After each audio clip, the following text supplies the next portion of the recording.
Bonjour à tous. Aujourd'hui, je scindrai les reins de mon entendement.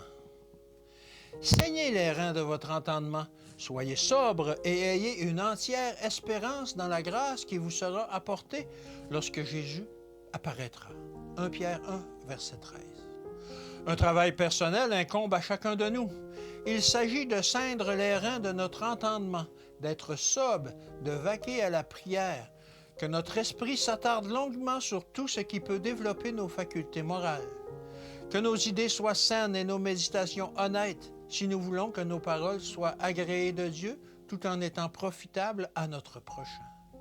Il faut veiller soigneusement sur notre esprit.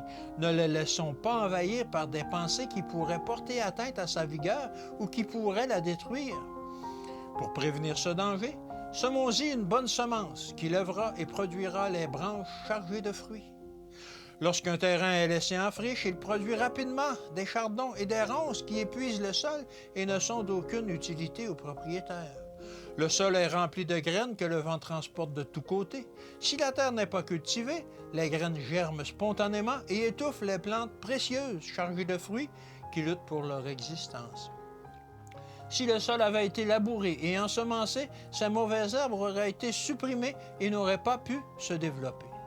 Les jeunes gens et les jeunes filles qui trouvent de la joie et du réconfort dans la lecture de la parole de Dieu et dans la prière reçoivent constamment de nouvelles forces des courants rafraîchissants de la source de la vie.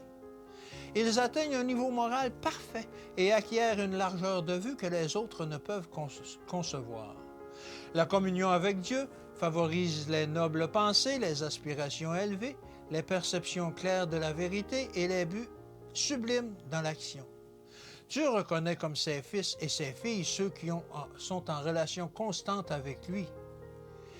Il s'élève de sommet en sommet, obtenant de cette manière une perception nette de Dieu et de l'éternité jusqu'à ce que le Seigneur en fasse des canaux de lumière et de sagesse pour le monde. Que Dieu vous bénisse et qu'il vous garde, et à demain.